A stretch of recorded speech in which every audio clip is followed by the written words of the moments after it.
Yeah, exactly. Relax as you normally do, skin up, would you? Sit here with a joint and go, oh, I don't want to answer questions.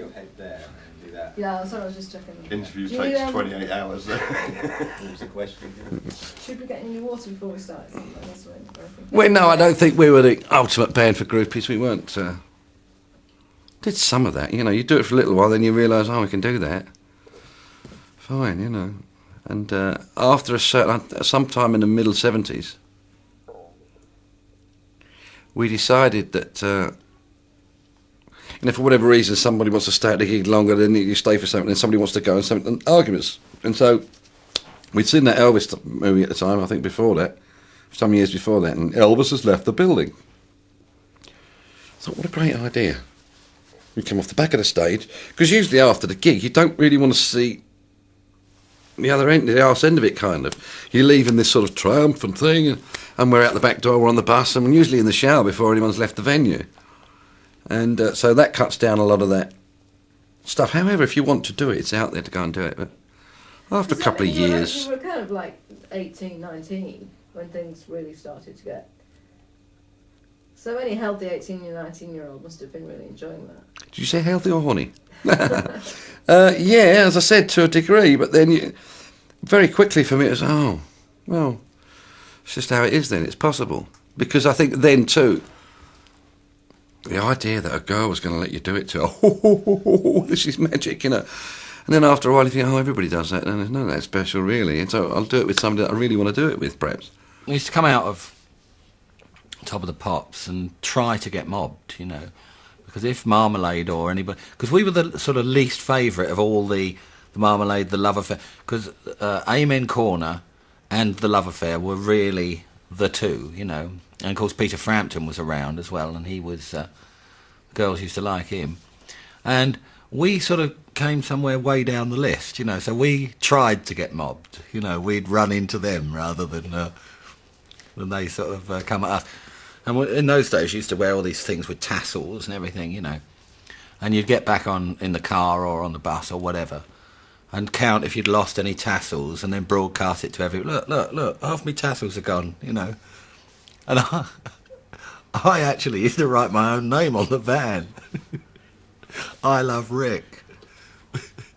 Because it was always framed, you see. He'd always got his name on there. I love Rossi. So I had to sort of... you know, combat that a bit. Sorry, my ears. I had to combat that a bit, and so a little art, you know. I love Rick on there. Yeah, he used to do all that. Oh, it's sad, isn't it? True, though. And there was a period where wherever we went, we would end up with twins. And I can't tell you the story about the twins. Never use that on TV. But needless to say, Rick caught a cold of both of them. And he won't want that in there, sorry, Rick. I was lucky there. Yeah, it just happened a lot. We ended up with twins, I don't know why. We have had our flings with twins, yeah. Well, it's funny because, I mean, having worked with the Highlights, you know, with Jean and Gloria, then at Top of the Pops, we saw these two gorgeous blondes dancing, and completely identical, you know, and in those days, I mean, incredibly short skirts and very tall girls, and they were really both models. And we sort of became friends, and we had a fun time with them. I mean, a sociably fun time as well. I mean, you know, we found them very funny, and I think they cottoned onto our sense of humour. And there were a lot of evenings spent just giggling, you know, like we did in those days. It doesn't sound, it was nowhere near as debauched as some people like to imagine it. It's like I said, that people imagine you've got these millions and millions of pounds stacked up in your lounge, and they think you've got millions and millions of girls, and you do it all the time, and you go, why would you want to do that? Why? I walked into Frame's room once. He had about 14 girls in there. I'm not kidding you. They're sitting on the windowsills, 4 or 5 on the bed, or in the chairs, and he's just laying there on the bed. All right, not bad life, really, is it? You know, there were many times, I'll be honest, I would end up in a bedroom with a girl. Don't take your clothes off too much. She's taken her clothes off. I like the stage dressed. Oh, God. And then you think, I want to go for a week. Oh, don't want to make a noise. And you're in your room with all your familiar belongings, and why did I do this? And then you realise, I've done a gig, I've got another one now I've got to perform, because she might tell her mate you weren't very good. Oh, dear. And so it wasn't, very quickly that went for me. I thought, yeah, great, finished, that sorted out. Then he went to America. Oh, America was something else. I suppose the public in those days was given to think about, rock bands and what went on. I mean, a lot of it did, it was sex, drugs and rock and roll, And I feel really happy that we sort of had that period, that we could turn around and you can turn around and say, well, I've been there and have done that. Because it was great fun. I mean, what more could you sort of want in the early days? And, walking along a street and, you've got girls chasing you and they want to see you after the gig and come to your room. And I mean, what can you say? I mean, it's fantastic.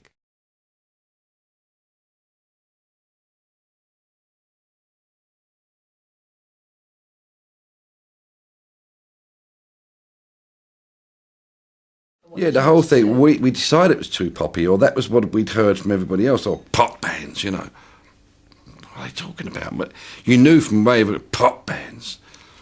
The only ones who weren't pop bands are the ones who weren't in the chart, and I thought that's where everybody wanted to be. I don't get this, But we cottoned on that, that wasn't the way, and that we weren't getting any genuine appreciation from an audience from the stuff we were doing, other than you'd seen you on telly. They wanted to pull your willy or pull your hair off. I'm not sure which was worse, actually. And so after that, we began to do one of the first songs we did that was of the stuff we do now, the shuffles. It was a Steamhammer song called Junior's Wailing, and we standard kind of bluesy riff thing. Did that, and then we'd go around for a while, and we'd have these various things in the sound check, and we'd do the sound check. We think, oh, it's a shame we can't do that on the gig. And we had this gig that we had to do, and at some point we just decided we would do this. The sound check would be the gig, with this shuffly bluesy rock material. And we did that, moved that, then decided we weren't going to wear those clothes anymore, or be told what we had to wear. It's funny you go full circle and still get told today, isn't it? And we worked we could get gigs on that circuit for maybe 400 or 500 quid, between 300 and 500, which was big money. It was about as big as you could get, and or we could go and work on this pub circuit in England, and maybe sometimes on the university college circuit for much less money. I mean, some places we had to pay them to play. And there was one guy who used to really like us. I don't know who he was. He was a promoter of some sort. He had a few pubs that he did. And he'd let us in one place. I can't let you in there. He said, you'll kill my reputation if I let you play in there. I said, what's going on there? So we knew there was something going on with this, whether it's image, whatever you want to call it. And we did our first gig of that nature, I believe, somewhere in Tooting. I think we did that a couple of times. We did it with Mott the Hoople as well. It was great. When you say that nature, what do you mean that nature? Some shithole at the back of a pub, is what I mean, really. Some dump at the back of a pub, and it was... you change anywhere, you weren't anything. But we were aware that quite a lot of people would come in and see the name and go, what's going on here tonight? I mean, look at the promoter, say, what's going on here? We can't have this. So everyone's really, it's not just bands are image conscious, people are heavily image conscious. And once they heard that what we were playing, I suppose because it was noisy and rough, and that's all right then, yeah, as long as you can't play. And we just built this following. There'd be 30 people on the floor who didn't want to see you. They were only there because the next band who were on, they wanted to get to the front, nobody else was interested. I mean, they wouldn't even pick their nose, at least that'd be interesting. They would sit there like... And we would get genuine applause out of them. To us, that was really something. And to get them to stand up, it was like, yes! And we always knew we could do it. We always knew that, and I think that's what dragged us through a lot of that stuff, is that no matter what, we'll get them to stand up at the end, don't you worry about that. Yeah, well, we found that there was this whole kind of underground scene going on, which we didn't know about. I remember our first gig, having rehearsed a heavier set, with lots of dun dun dun dun dun in there. We went to the Castle in Tooting. This was, as I remember it anyway, that was our first underground gig. And of course, we get in there. And we understand that the people were saying, if we come to the right place, status quo, because people had heard of us, we're this little pop band, And you know, what are they doing on here? And I forget who else was on, something like Mott the Hoople, who I hadn't heard of before then, who were absolutely fantastic. They were on as well, and we were kind of supporting, you know, in this pub. And you get in there, and of course everybody sat on the floor, cross-legged. And this was, I mean, a million miles away from what we'd been doing. And I really hadn't experienced this kind of scene before. And I forget who got us the gig. I got Kraft on that one. But anyway, walked in, they're all cross-legged, trench coats, album, pint in the other hand. Just sat there, long-haired people, you know. Music's going, you know, and they're all sitting there nodding their heads, and we go on. We don't quite know how to approach this new audience. So we get on doing our set, and I remember we thought we'd do what they were doing, because, you know, you can't go wrong if you do what they. So that they've got up, you know, we've got them up, and they're all standing there, and they're standing like that, and they're nodding their heads. So, well, we'll do that. So you get down, and that's how the whole, at that time, the Quo stance came about, with the legs wide open and the guitar and your head down and just go for it, you know. It's very rarely we ever looked at the audience, this mane of hair hanging down in front of our faces. And as soon as the first chord was struck, hello, good evening, bonk, head down, and that was it till the end of the set, you know, or between songs you'd sort of look up, covered in sweat or whatever. But this, again, was another step now. We wanted this. I mean, this was fantastic, and we had to work immensely hard in those days, and we wanted to. So it wasn't work. In fact, it was just great fun. And we were doing the kind of material that we wanted to do. We were sounding and maturing really as a heavy rock band now, and travelling all over the country. Doing universities and stuff, going on at 4 in the morning, you know, but it didn't matter when you're 20 years old. Well, you could only afford a pair of jeans, you know, you had 1 or 2 pairs of jeans if you were rich, or 3 if you were rich. And we started wearing pumps, not quite like these are ex-stage ones, of course, if I had to bring them home. Me and Rick had pumps with red laces, or he had green or red, or something like that. We'd have swapped laces. And any old pair of jeans, and any old T-shirt. You couldn't afford much more, you know, I was married, and we were all trying to struggle to stay alive, because we definitely weren't going to go and work on that circuit for £450 and dress in that other stuff and play that other material, because we'd realised there was something here. I'm not saying we realised, but there was something, you know, that genuine applause from these 30 people. They liked us. It wasn't just because we were on TV, and they hated us when we got in there. That was the thing, you know. You'd walk in somewhere and you knew they didn't want to, what's this band doing in here? And for us to get through to that was fantastic.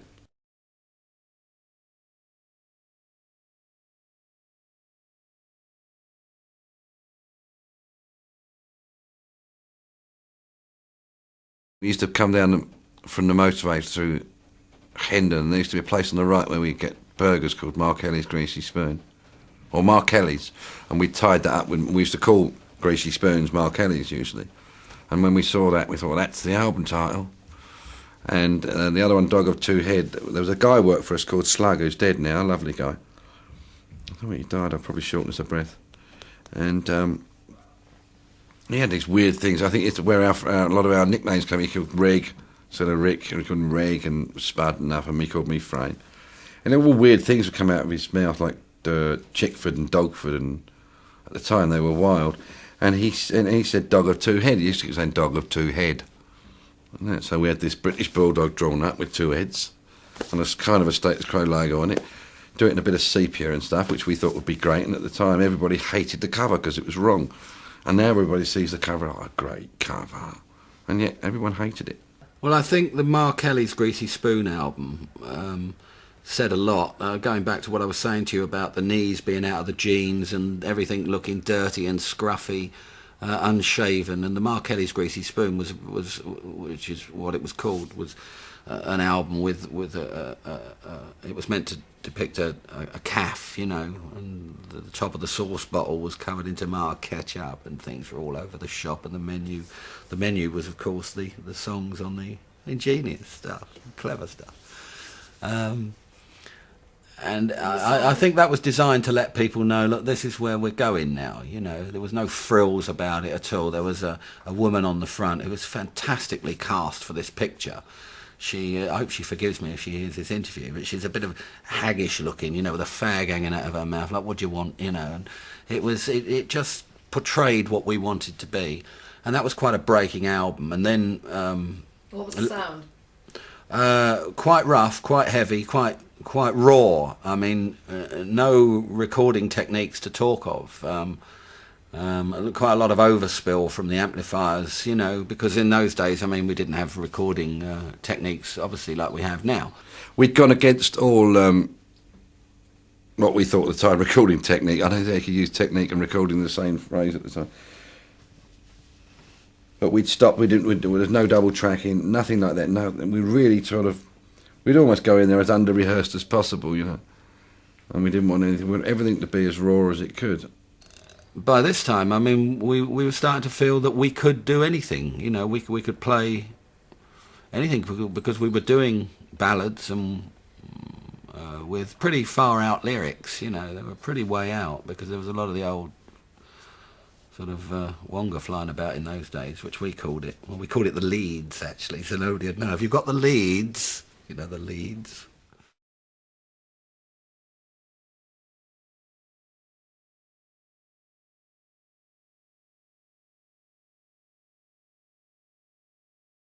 And what about hair? How important is your hair to you?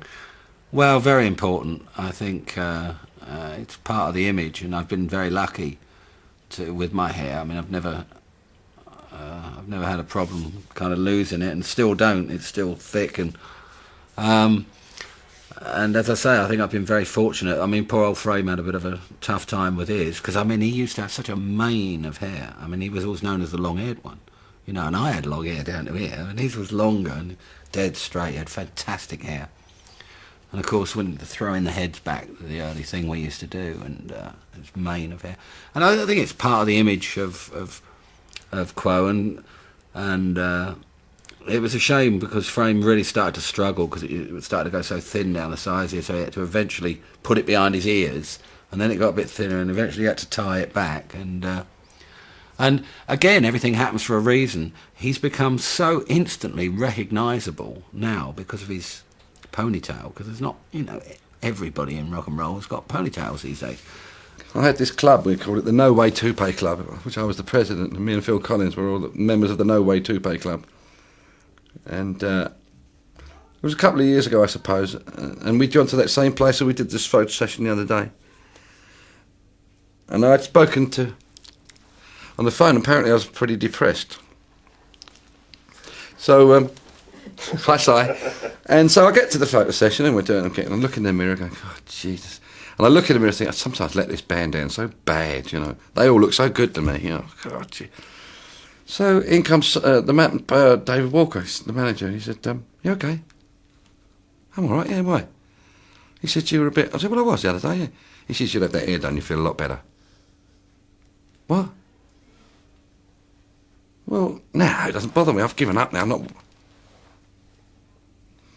Well, he said, well, think about it. I said, yeah, I'll think about it. And we just photo sessions going on. I go back in, have a look. I said, no, I don't want to do that. I don't want to go down that alley. People said, he said, well, just inquire, you know. So I inquired. And then we inquired. I thought, well, that sounds quite good. Take it and put it like that. And that's it now. I think, though, that what's going to happen is this here, it's going to drop down here. And this is going to stay in the centre all night, neatly laid out, you know.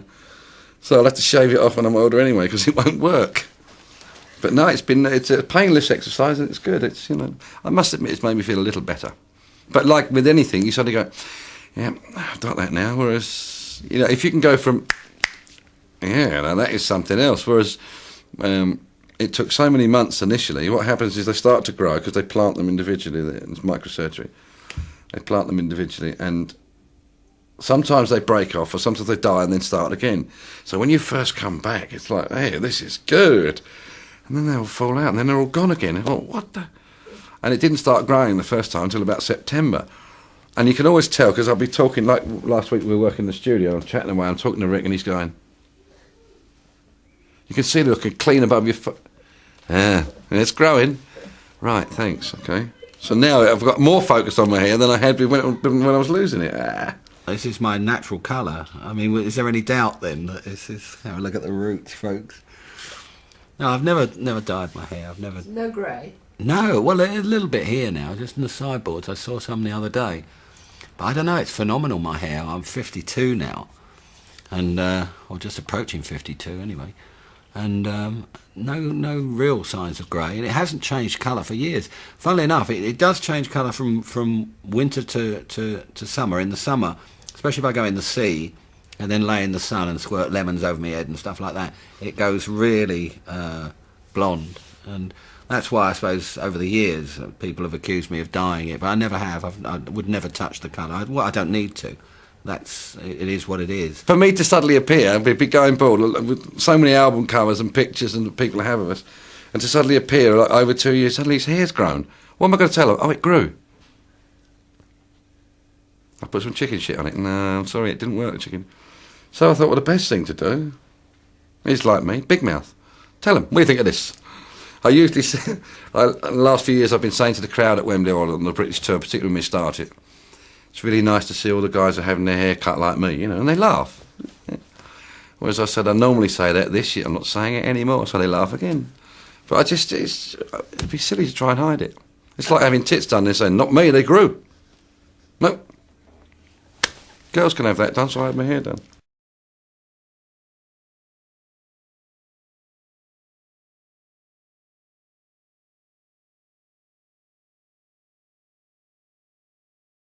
And we were still knocking about in the gas showroom as the queers or the homos or the Muhammad Alis. We didn't know what we were. And he said something about Quo Vadis or something. I mean, a bit posh, didn't know what it meant.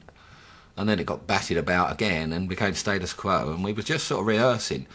Somebody said, oh, it's status quo. Yeah, that'll do, fine, that sounds good. Didn't know what it meant, didn't matter, just sounded good. OK, that'll do. And we became status quo. And... down in the showroom, in the gas showroom.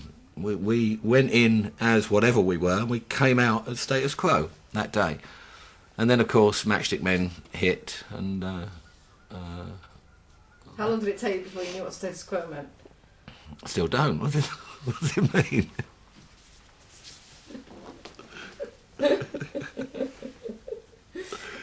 Say about spirit levels or something. Or... planes, is it? Or whatever. Saws? I don't know what it means. Spanners? Don't we laugh because I'll be on the tape laughing. Oh dear. Okay, Matchstick Man. Oh God, I can't stop laughing now either. My eyes are going to be like racing dogs bollocks in a minute.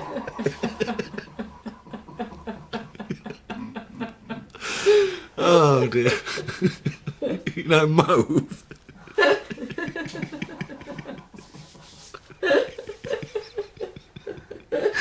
You think maybe I'm on when it's right. You'd never keep up with it though, would you?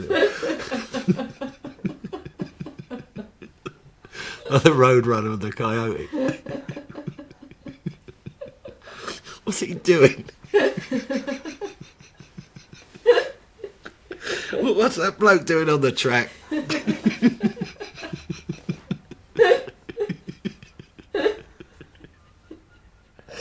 Oh dear. Can I put these on? Oh God, that's better. Yeah.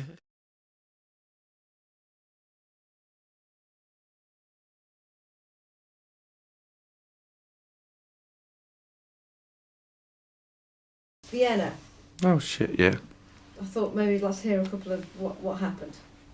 We were having a day off in Vienna, and at the time Spud had been, for some reason, I don't know what it was, but it'd been quite difficult. Either we'd been in Italy or something, and he'd had a serious night and locked himself, and it had all gone off, and he decided to fly earlier or something, but he wasn't on this flight.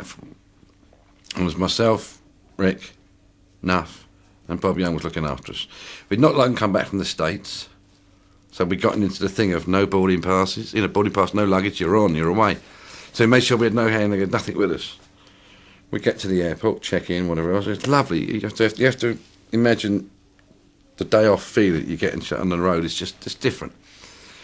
We get to Vienna Airport, and there's a load of guys from. Saw a couple of guys from the Marmalade. I thought, and they were with Rick Wakeman, and Rick Wakeman was out on the road with his King Arthur's thingy show, you know. So we had a chat with all these guys, and a laugh and a joke. It was great seeing these guys again, you know. So we said, we're off, day off, we're going to thingy, you know. I think we were going to Stuttgart. And we come down these stairs, and this escalator's going towards the gates or whatever. And at the bottom of the stairs was a guy with a machine gun, and he's a hat on, and his glasses were the other way. It was Benny Hill. As far as we were concerned, it was Benny Hill standing at the bottom of the tucky. So we're pissing ourselves, me and Rick. So it was a great day, you know. We get past him, fine. We come up to this thing, and there's 2 booths and a couple of tables, and 1 or 2 people in front of us. So we just went. We had no handbaggage to put on it to be searched. We just went straight to the thing, you know. So all of a sudden, a balloon goes up. Everything. What the going on? What have we done? Whoa, whoa, you know. So this guy pushes us, we stand over there, he says, you wait there. And I always remember one English guy at the end of the queue, he said, they got it in for you, mate. What are you talking about, you know? So fine, we said, yeah. So we wait and wait, got to go again, no. So wait and wait and wait. We're supposed to go through, we don't need frisking. So they come to the bit, and then Rick gets frisked or something and taken in behind the curtain jobby. This guy pushed me up against a wall, and he was really shoving me about. And I mean, you can only take so much. And he said, take your shirt off, pull your trousers down, and you start to think, oh, what's going on here, you know. And you sort of conform with him because, you know, I got through anyway, and the same happened to Frame.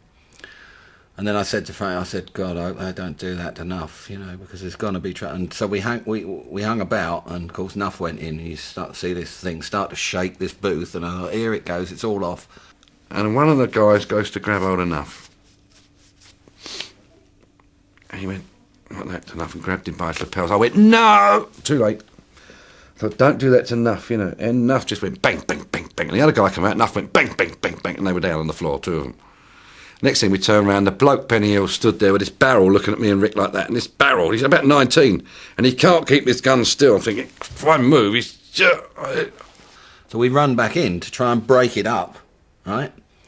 And that is when the curtain on the other side went back, and of course there's police with guns and dogs, and there's 3 of us in there with this security guy. So it looks bad, and Frame and I are only trying to, you know, pull these 2 apart. So we got busted for beating up some security people. Of course we did. And they took Nuff in the back room at Vienna Airport and beat him all down his sides, all down the backs of his arms. He was all black and whatever. He never said a word. He was taught that way, you know. Me, I'd scream his bloody head off. Wimp, you know. They didn't, fortunately, have a go at Frame and me. I think, you know, they saw, you know, that it was Nuff and this guy having a go. And anyway, we were carted off. We were told we were going to be put in jail that night and just till the morning, and when things would get sorted out, you know. But it wasn't jail at all. They took us back into Vienna, and these huge gates open up, and we were going to prison. And God, that was frightening. Because not only, I mean, going to prison, but prison in Vienna. I mean, you can't speak to anybody. You know, we couldn't speak French or anything. And that was horrible. We got in there, we were stripped, searched, and blankets thrown at us, and marched off to cells and put in a cell with people we didn't know. And there's a guy sleeping there, the guy sleeping, the guy, where am I going to go? So he went, So I looked down, there's a toilet. No seat, just a toilet, you know, magic. Get your bum on there.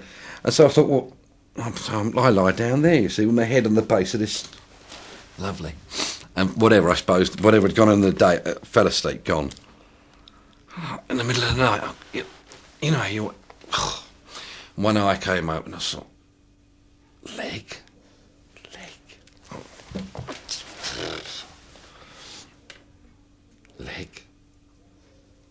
Leg.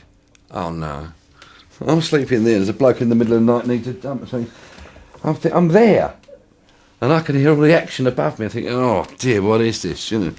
But the most frightening thing was, how long are we going to be in here, and how are we going to survive? You know, with long blonde hair in in a prison, you know, in Vienna. I mean, you don't hold much for your chances, you know, because you don't know who's or what's going on, you know.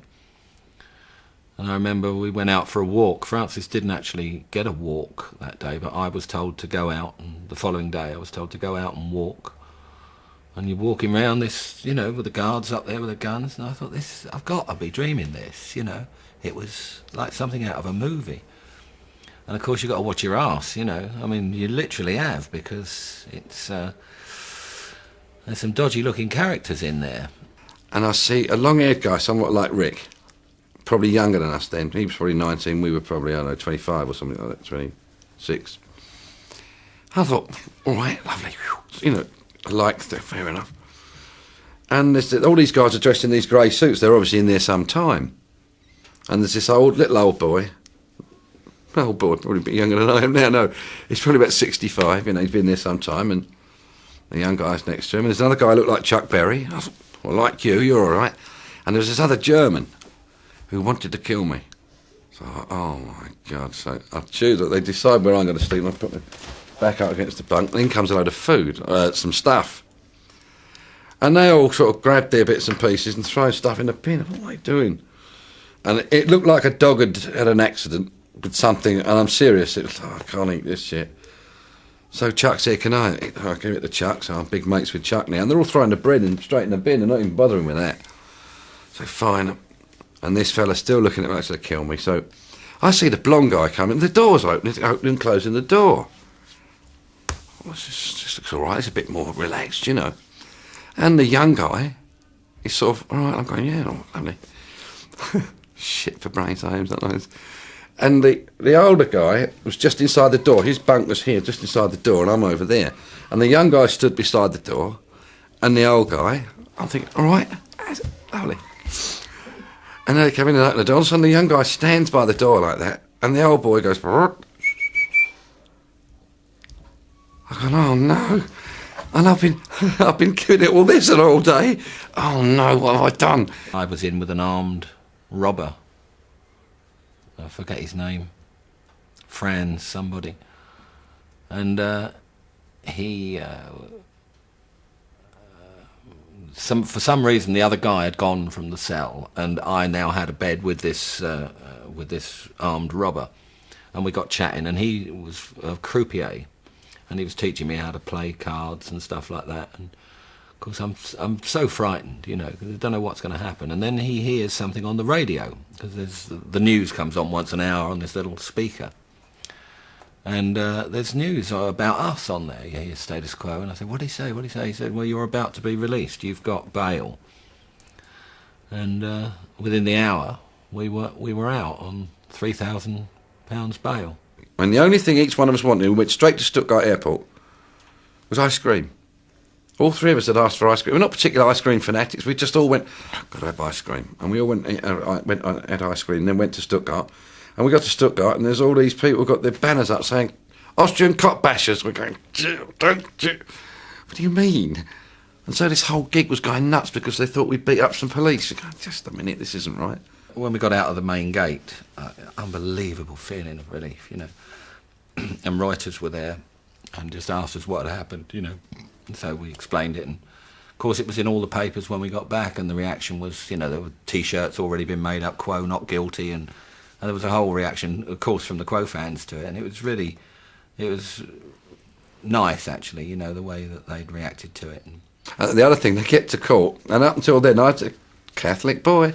I believe that you went to court and you said, I swear by Almighty God, and you did that. Don't be silly, boy. I'm standing there. And first off, the judge is laughing at us because they put us in shirts and ties. And he's laughing with these two women either side of him. I was thinking, oh dear.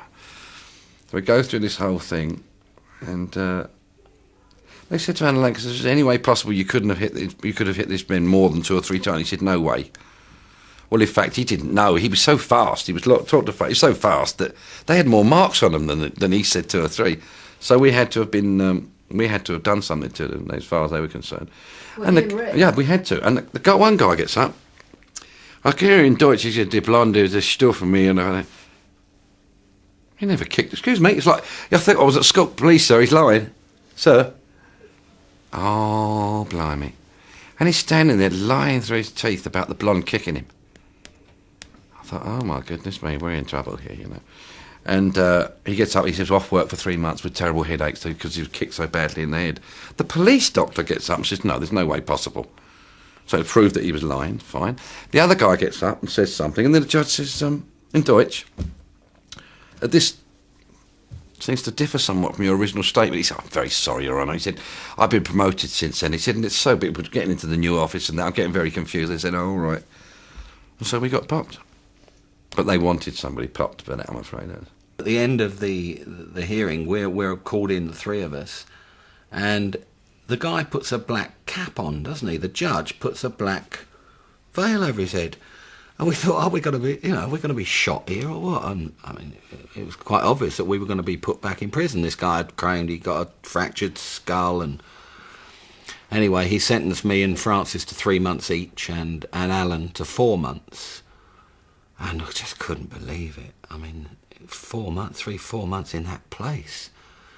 And then he reached inside his cloak, and that's because I saw Marietta's head go back like that, and I thought, God, we're in it here, you know. And he reached inside and he got a calculator out, and blah, blah, blah, blah, blah, and he just converted it into money. Or you can pay this, but he let us suffer for a minute, you know, that we were going to prison. And then he calculated it into money, and we just paid £3,000-4,000 each or something, you know. And that was the end of that. But a nasty experience, that was. Really, really nasty.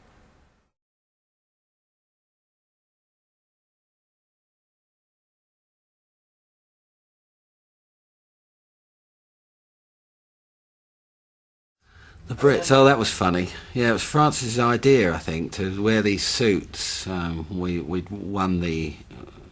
We'd heard that we were likely to win the Lifetime Achievement Award. So we sat there with these dress suits on, which are velcroed up the back. And of course, we were due to play a medley. Was it hot? Was it like Oh, unbelievable. I mean, there's no air conditioning in this theatre, and you're sitting there. And of course, we were hot. And of course, you didn't want to move either in case you ripped your velcro, because we didn't want to give this game away. Because everybody was thinking, because they knew we were going to receive the award, because it's all on the agenda, we're going to receive the award and then play live. And people think, well, how are they going to do it? They've got bow ties on, to see Quo play live. So, of course, we trundled up there, and the giveaway was the fact that we had our pumps on, you know. So we got dress suits, bow ties, the whole bit, and white pumps. But you get out your seat very carefully, you know. You don't want to rip your Velcro. It's right down the back and down the sides of the trousers. And so we get on and receive the award, and then, much to the amusement, because most people didn't actually know, and it was a great gimmick. It was good fun.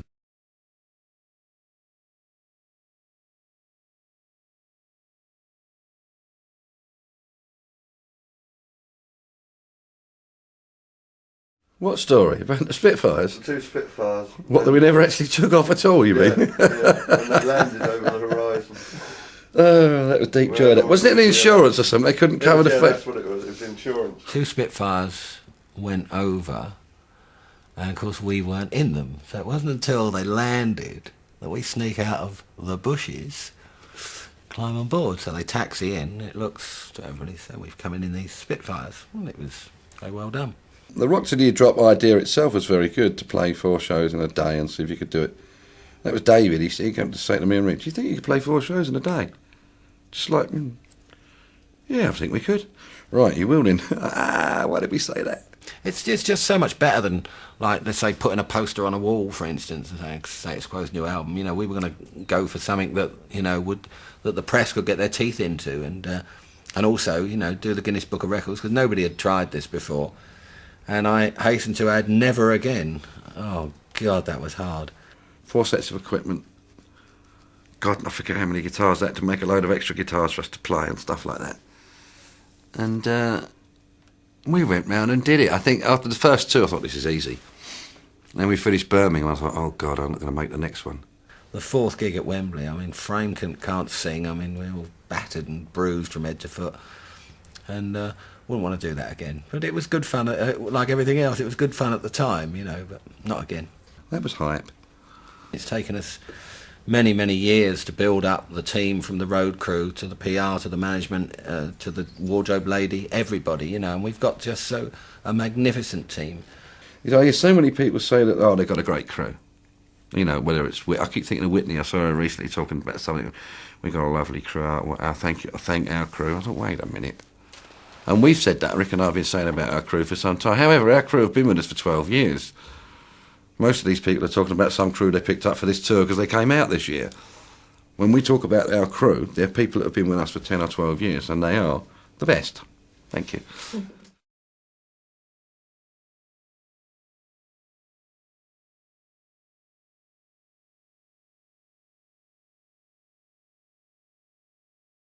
The fans, I mean, do you think you've got sort of a responsibility to the fans, right? What's your kind of attitude? I never used to think so, but again, you get older, and even if it's only the responsibility of the fact that I think you're marvellous, they save all year, and some of them do the entire British tour, some of them turn up in Australia, some of them turn up anywhere, you know. And so you owe them a responsibility, again, which I was saying about the positive attitude and trying not to be shit-faced from the previous night or whatever it is you've done. Because apart from us, if we don't have a really good night because you were tired, because you did this, because you did that, there's no point in being in that town. You just wasted a night, just wasted it. And so that again with the fans, unless you're going to do this and commit to do this properly, stay home. You want to be famous? I suppose I did. Doesn't everybody sort of want to be famous for 15 minutes or whatever, you know? I didn't think about that when I first joined the band. I didn't think about that. As I say, I mean, I just want to be up there in front of the girls, you know, and screaming at me and whatever. That to me was... And the thought of being actually famous didn't dawn on me. I mean, I enjoy it. I enjoy it now. I mean, it has its times, you know, when you go on holiday or something and you find, you know, it only takes one person to recognise you, and then it can kind of snowball. And if you do want a relaxing time, it can be tricky. If I get caught out at all and do it, I panic. I don't know why, I still panic. It goes back to some of the time in the 70s when Nicholas was younger, and I saw it recently in somebody else's life story. Michael Landon, or what was this? I was happened to seeing this thing, and I saw exactly the same thing that happened to me. I was out somewhere, and I can never say no to a person that asks for an autograph. I saw somebody very famous do that once, and I saw it hurt this punter, so good punter, so bad. So I never say no if they ask you for, and as long as they know you are. And I was out somewhere with Nicholas, and somebody said, "Can I have an autograph?" Oh, certainly, you know, do the autograph. I give it to him. And what happens if you're in public and you do that? Somebody goes, "What's that over there?" So you get a little crowd around you, and I'm going, dying, you know. And then suddenly I can hear, Dad, he's over there. They pushed me out of the way on it. So that really made me feel bad about it. And I was someplace once doing all, and again, a situation with Nicholas like that where I was like, hold on to my trousers, don't let go, you know. It's a little one. And I'm sighing, oh no, why did I stop? Why did I do this, you know? I signed some woman like that, and I heard her say, "Who is he?" "Oh, give me that thing. You put me through this, and don't ask me for an autograph. You're not doing..." So I find all that really... but at work, I'm good at it when I'm at work. I mean, it's part of the job. I mean, you can't turn around to people and who ask for an autograph and say, "Well, no, I ain't going to do that." I mean, that's what you set out to do. That's what you wanted, and then these people make you famous by buying your records and coming to see you, and then they ask for an autograph, and you turn around and go, "Well, no, you know, you can't do that to people." So it does get tricky where you sort of find a balance sometimes. Best place to go to America, you know, because nobody knows us there. Go on holiday to Florida. That's,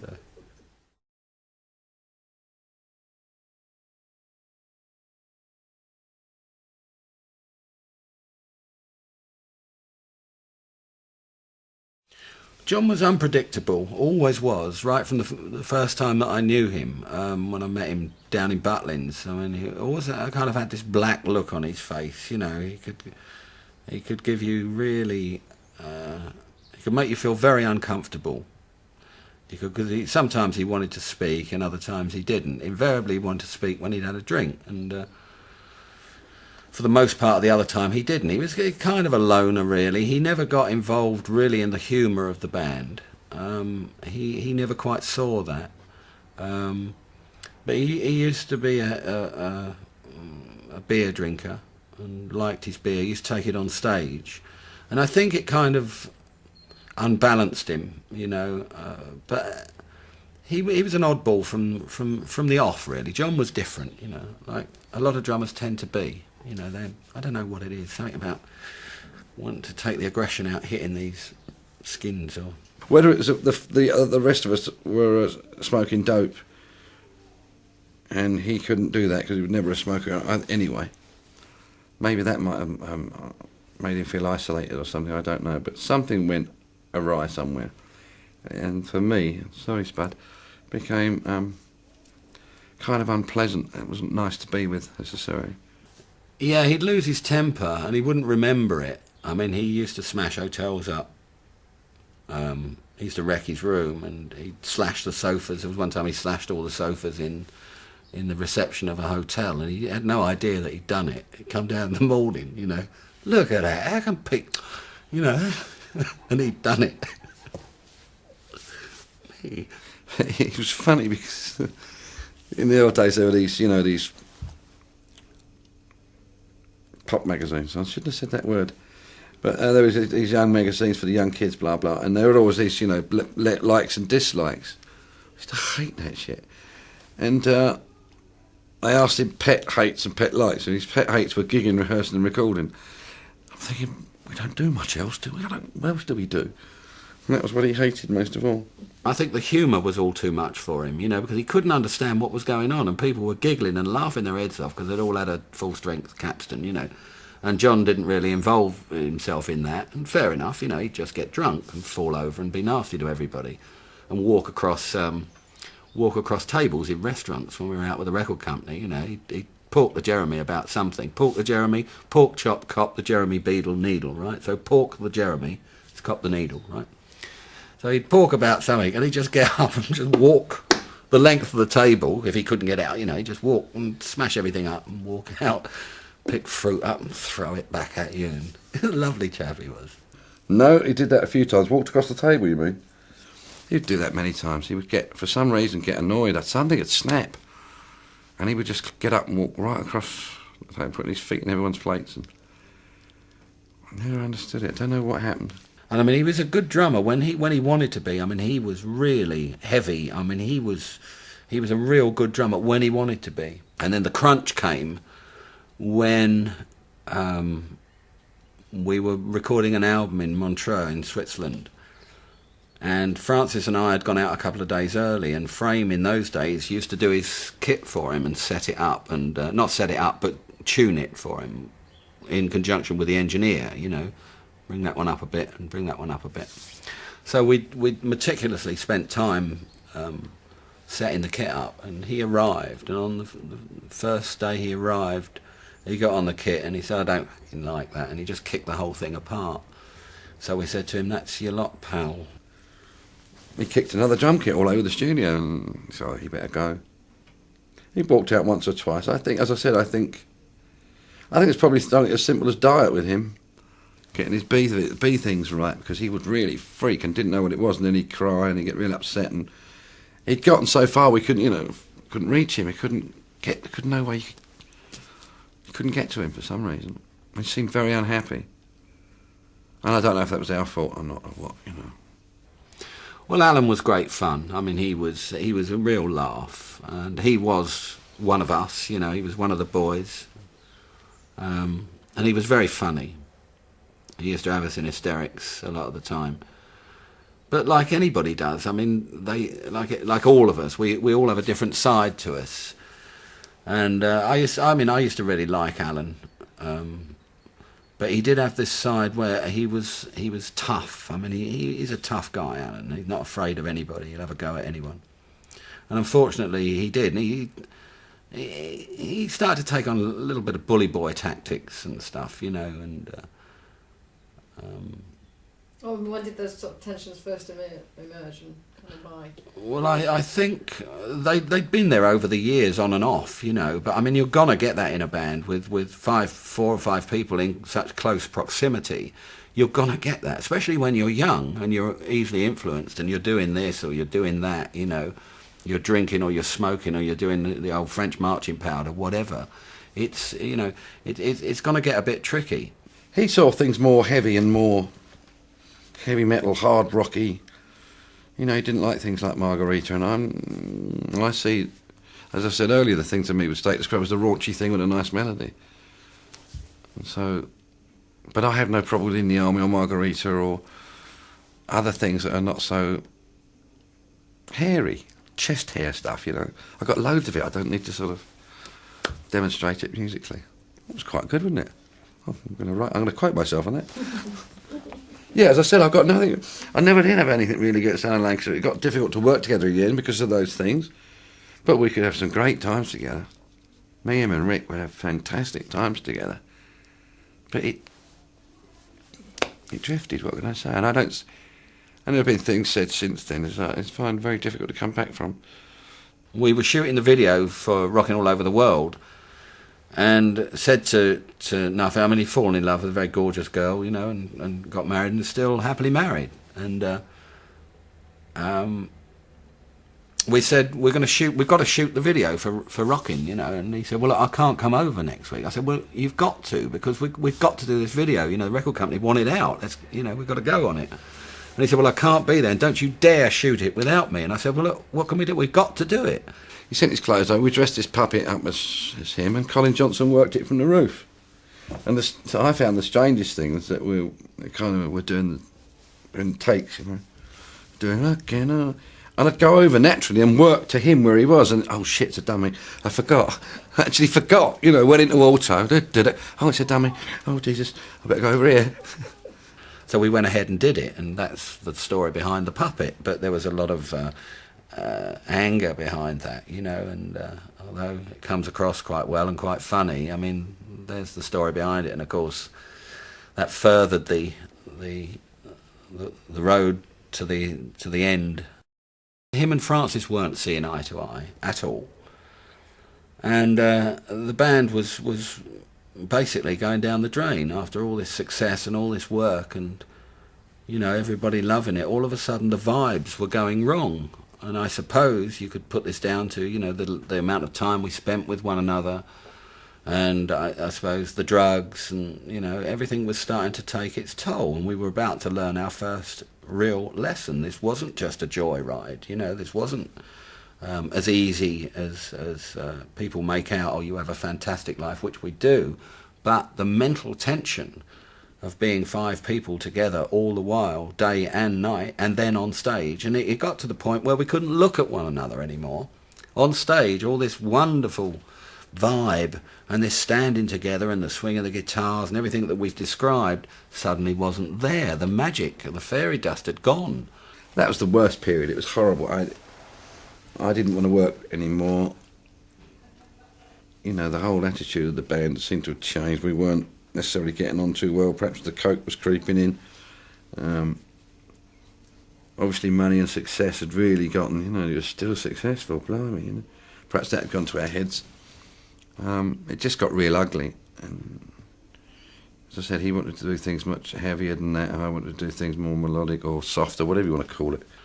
And it was like, there was that tension on stage, and of course we couldn't, neither Francis or myself wanted to go on stage, particularly Frame with Alan, wanted to go on stage with this tension. You know, I think it came from both sides. I mean, you know, none of us is innocent of you know, being a part of the downfall of the original Quo. We're all guilty to an extent. But Alan would really push it, and he would say the wrong things. And one of the real wrong things that he said, in my view and in Francis' view, was the fact that when we were recording Margarita Time, let's have a drink. It was a lovely little song, you know, and it was a big hit and everything. And I remember Alan saying, we were in Montserrat at the time, at Air Studios, and beautiful setting by the sea, and we were rather too relaxed, I think. And anyway, Alan said to to Francis, he said, I can't play this to my family. I can't, I've got to live with this. What are the fans going to think of this? Us going ding, ding. But you can't do all ding, ding, ding, ding, ding, ding. You cannot do everything like that. I mean, so there had to be some variation and some colour. And I mean, at the time I wasn't mad about the song. I actually quite like it now. But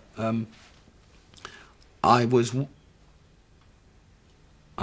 wise enough, I think, to realise that we've got to do some kind of different stuff here and there. But Alan wasn't, and I think he lost all his faith in the band. Not so much faith. What's the word? He just lost his. Yeah, he lost that sparkle, as we all tended to, and something had to give. I didn't want to do it anymore. It wasn't. I'm not blaming any one person, but it wasn't. It didn't feel like a team. It didn't feel like we were giving the audiences what they deserved. We weren't trying anymore. It felt not good, as I said. And even I think myself, I don't give a shit, and that's not good. To be up there, I don't care, because you're trying to get him back, or you're trying to get him back, and all these dodgy vibes on stage. Which is what I was saying earlier, is that we decided to make a conscious effort to say, no, we're not going to have that. We're just not going to have that on stage, because all it does is send out negative vibes. It sounds real hippie stuff, doesn't it? But there we are. It sounds out, you send off a negative vibe, and that's all that's going to come back. Whereas we've discovered, and again, it wasn't like we write it down, we try it, and it worked. It was something that developed with this band. You go, look at that. You send out plus comes back. I like plus. So the way it goes. And what do you think when you look back at the video of that concert? What can you see? What, Milton Keynes? Dead. Like that. Eyes are like that. Dead. Very little movement at all, and very little. Again, it wouldn't have had to have been whiz, whiz, whiz, whiz. We were just, Rick and I, both aware that isn't what we thought it was. It's dead. And we'd always seen, and it's always been renowned as people say, oh, you're always running all over the stage. Well, we aren't always running all over the stage, but. And then you go and look at it and say, he's dead. 2 hours of this, crying out loud. It was just dead, nothing going on. We'd always been so happy, the band, when it was working. And we felt that it was kind of false, because to go out on stage, because we weren't getting on and we couldn't look at one another, and we felt like we were putting on a false front, like going out and pretending to enjoy ourselves. And it had lost its sparkle, and we thought, well, let's just do one more tour. And I think everybody really was hoping that maybe if we did this tour, it would bring things back together and we'd all get on all right, and apologise for saying, it's the end of the road tour, we won't, and we didn't know. But it didn't work out like that. I always remember the very last gig at Milton Keynes Bowl. And it was really strange, because you're playing each song, and I mean it wasn't a very good gig. I mean, the vibe was down. We were flawed, as we'd hoped that we wouldn't be, but we were. And as you're playing each song, you're going, well, that's the last time we're ever going to play that. It's really weird. And the more the gig goes on, the more sort of you end up in tears almost. And by the end of it, I mean, I remember going off in the helicopter and thinking, well, that's that, and it was an awesome feeling.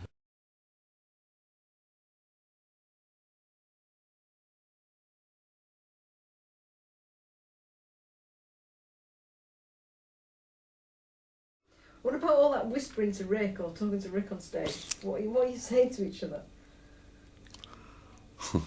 It depends. Well, in the last few years, it's usually something quite, how's it going? What's the sound? Anything okay? But in the time when we'd gotten sort of, too much coke was going on and we were getting drifting apart and getting really blasé about it all, you'd be up there and go, oh my God, because cocaine, I think, particularly takes away any emotion. So you'd be up there going, so what? You know, they go nuts when you walk on, which is a great feeling, which I get now. And it's lovely, you know. With that stuff, nothing. You go, oh. So I just go over and say, was that Porsche of yours run on unleaded or what? You go, yeah, unleaded, yeah. Anything like that to try and make each other laugh. Whereas we don't have to try that anymore. Usually it's, I'm asking him how he feels, what's it sound like, or have you seen those in the... Anything, you know. It keeps us up. Over the years, we've talked about a variety of subjects on stage. It's when the music comes down in level. There's certain little guitar bits that Frame and I do together. And it depends how the gig's going. You know, on a really good night, it'll be... you know, how you doing? Okay, yeah, you know, happening, sounds good and all that. And we just chat about the sound. And on a bad night, it's, how's your car going then? I said, he had it serviced recently. I said, no, it's due for service, but I get it done whenever, you know. And what are you having in your sandwich later? Well, I was going to have the cheese, but I think I'll have the tuna tonight. And it's literally that. Were you then starting to do, kind of on stage, you're kind of swinging around your guitars? I think that developed again in those pubs and clubs and universities where it was obvious that people didn't want to know. They really didn't want to know. Some would turn their backs and look the other way. They would say, oh, status who? And we would sort of go, all right, turn your amp on, you know, put your head down, the hair would fall so it covered your face, you know. And you'd start, you know... And this is how I remember it anyway.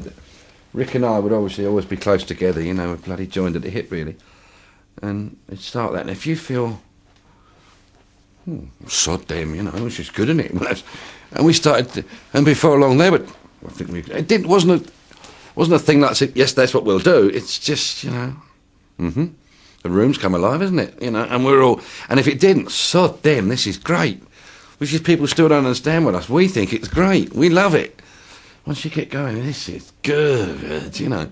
It dies a death, I don't give a sod. Let's do that again, shall we? All I'm concerned about is at the end of the evening that the band has, you know, we've given the audience what they've come to see us for, and we've given them their money's worth, and that we are satisfied, because we're terrible. If we don't think the gig has been 100%, afterwards it's long faces and quite a big debate after you should have done this and what happened there. And you know, we always go out. We've never been complacent, ever, about whether we're playing to 50 people or 50,000 people. Go out and give it 100%, always. And I think perhaps that's part and parcel of why we're still here. People keep asking us today, how do you and Rick get that sound? And we just do that and it goes, you know. And I've realised that any guitar player, no matter who he is, you know, quite often people will say, oh, I'd love to play Eric's guitar because it sounds like that. But if you pick up Eric's guitar and you sound like you, Eric sounds like Eric, whatever guitar and amp he picks up. Well, we tend to think, oh, if I had that guitar of yours on that amp, I'd sound like you. No, you usually sound like you. There may be a slight tonal thing there. We try to structure the set where it's up from the off, 0 to 100 miles an hour in 1 second. Bang, hit that audience. Then take them up and keep taking them up. Then have a break and then lift the whole set towards the end again. Very conscious of that. You know, we don't like to think that we're going to lose the audience at any, you know, hit them hard and then lose them. We structure the set and we're very, very aware of it. You know, again, like anybody who's up on a stage, you thrive on what the audience give back to you, and that's what makes you work harder and be more vibrant. What you get back from the crowd, you give it to them, they give it back to you, and it's kind of like layering, you know. And in the end, the gig ends up there somewhere, and everybody's on their feet, everybody's raving, and you're having a thoroughly good time. And when it's like that, of course, it's not work. It's just not work. You're out there and you're having a great time, and that's the way it should be. What about in terms of the choice of tracks that you play? Yeah, I mean, there are times I said once that I hate playing Caroline. And it's lucky I've got nuts left. They nearly took me apart. But two things. I learned that I went to see the Eagles in when they first did Hotel California, and they did the whole, opened up with Hotel California. It was fantastic. The best thing I'd ever heard or seen. They were just so good, you know. But I wanted a track from a previous album called Already Gone from On the Border. I loved it. You know, I thought they hadn't done it then. They were brilliant. I can't tell you how good they were. I'm still not quite satisfied. Why won't they do my song? I'm like this, you know. And they suddenly did it. I went, oh. So I thought, well, there they are. You know, I'm terrible for chewing it over. It's the same for us. People come and see us and they want to hear rocking all over the world. Do you? When we rehearse it, you think, oh. But when you do it and you see the place go, woof. Wow. And their faces like that, whether it's Caroline, Down, Down, Army, whatever the song is. And there's loads of others that we don't do. There are still people out there going, where's that song? Couldn't you do it 1 year? I understand where some musicians like to say they like to stretch themselves and so on and so forth. Well, I say exercise if you want to stretch. But they put you where you are. All bands struggle, all artists struggle for years to be loved, to be liked, to develop a following and to grow and all this shit. And then they do, and they go, I don't need you now. I need to stretch my... You can't do that. Well, that's us anyway. We don't believe in doing that to people. They put you where you are. They still keep us where we are. They come out every year to see us. They stand in the pissing rain sometimes to get in. And you're going to stand there going, it's not enough for me. Then stay home, don't go out. You're taking money off people for something. And it's they work hard and earn their money. And if they bring their wife or their girlfriends or their children, it's costing them serious money to get there, which they work for. So the least the thing we can do is to honour that and say, come on, let's do the best we can do, huh? Even though we did it 300 times in the last few years. Come on, we can do this. And we can, so we do. There have been a lot of hits, and you can't play them all. And not all of them would be right. I mean, over the years, everybody's always said to us, we had so many letters from the fans, whatever, you know, do Matchstick Men, and we tried it at rehearsals, and it's never quite right. And for the first time in 30 or whatever years it is, 32 years, we played it on the last tour. And it was okay. It was all right, you know. It was kind of nostalgic to play it. We set a lighting kind of thing with it, you know, with the bubbles. What did you used to call that lighting? Lava lamp type. Yeah, that kind of thing. And we tried to sort of set the stage for that. And it was okay, yeah. But I don't know whether it will stay in. I don't know. Till we get to rehearsals. We're never quite sure what we're going to do the obvious ones, I suppose, like Rocking All Over the World and Whatever You Want and such, you know, and Caroline. But in between, I don't know yet. There'll be a new set again this year. It sometimes becomes a bit of a problem, you know, to put a new set together, because it always takes time for a set to bed in, and we always, as I just said, watch the reaction, because you know with the Quo fans whether they like it or whether they don't. If they don't, you know, you just feel it. It just hasn't quite got that vibrance, you know. What do you think is kind of the real strength of Quo? Because people talk about, you know, all right, you answer that before I just give you Before you give me any help, yeah. I think that it has a rough edge with a melody. It's the only thing I can really see why it's been so popular. I mean, it's difficult because people, as I said earlier, people don't necessarily think we like what we do, but we do. I love going dun, dun, dun. I'm off. I'm solid gone once it starts, you know. So, but I remember being told when I was really young, somebody in the music business said to me, "Listen, Sonny, if the milkman and the postman can whistle your tunes, you know, that's what counts." I thought, I'm soon going to change that. And I did the opposite. I actually did more. If you listen down, there's this hairy, horrible, noisy track with this lovely da da da da da da da, little sweet melodies and this funny voice. And that's what I think basically the strengths are. It's a raunchy sound from the band, but there's a little melody over the top. There isn't a guy going there. And I've never liked those singers. I like sweet voices, I suppose. I think from years gone by, that people got into the band, let's say, you know, 20 years ago, whatever, are still there and still enjoying themselves, still down the front. And of course they get married, they have children, and they bring the wife along, who perhaps wasn't a Quo fan, or maybe was, or maybe wasn't. Anyway, they become one at a Quo gig, and then of course the nippers come along and is on Dad's shoulders, he's got a little denim jacket on, you know. And you see them all there, and it is really 8 to 80. As long as you can see your audience, as we can see our audience, something happens. It's like this back and forth, and you can see it creeping further down the back of the venue, and this reaction, and the audience suddenly become much closer and become part of this one thing, and then suddenly it's like there's a ball floating in the air, and this energy thing's going on, which isn't necessarily us doing it or them doing it. It's something that's happened between all of us, and it's really exciting. That's why I still do it, because I can't get that vibe anywhere else, man. You just can't get this. There's no other feeling quite like it. In the early days, we were right there with them. I mean, they were literally right in front of us. But of course, when we started to do the gigs, you know, the Glasgow gigs and the bigger gigs, I mean, you're quite a long way away from them, which we found a bit of a problem. We didn't like that. We liked to be in touch with the audience, as it were. You know, we like to be able to feel the audience. But wigs have come off in the front and stuff like that. We've whipped attractive blonde girl once and just caught the end of her hair with my guitar and off her, and she ran out and never seen her since. And the curlers underneath or whatever. She wasn't bald, but I had her hair on the end of my guitar. What's that? Oh, you're so sent, you know, somebody will tap you on the shoulder, Rick. Oh, I think. The best shows are the one you go out and it starts to, and then something else happens that didn't happen last night or the night before. Whoa, this is great. I don't know what it is. I'd rather not know what it is, because I always believe that if we knew the whole secret, if you like, behind why this band is so successful or has been successful, is, as with everything that humans and mankind, we would mess with it and start trying to manipulate it and do this with it and do that with it, and usually you just mess up. So we've kind of just left it alone. And in fact, if I look at myself and like, oh God, I'm not going to do that again. You look at dickhead standing like that, don't do that. And I go back and I end up doing it again. I start saying I'm not going to. You get out there and off it goes. Oh, forget it. Oh, I'm just going to enjoy it. And you just go with it.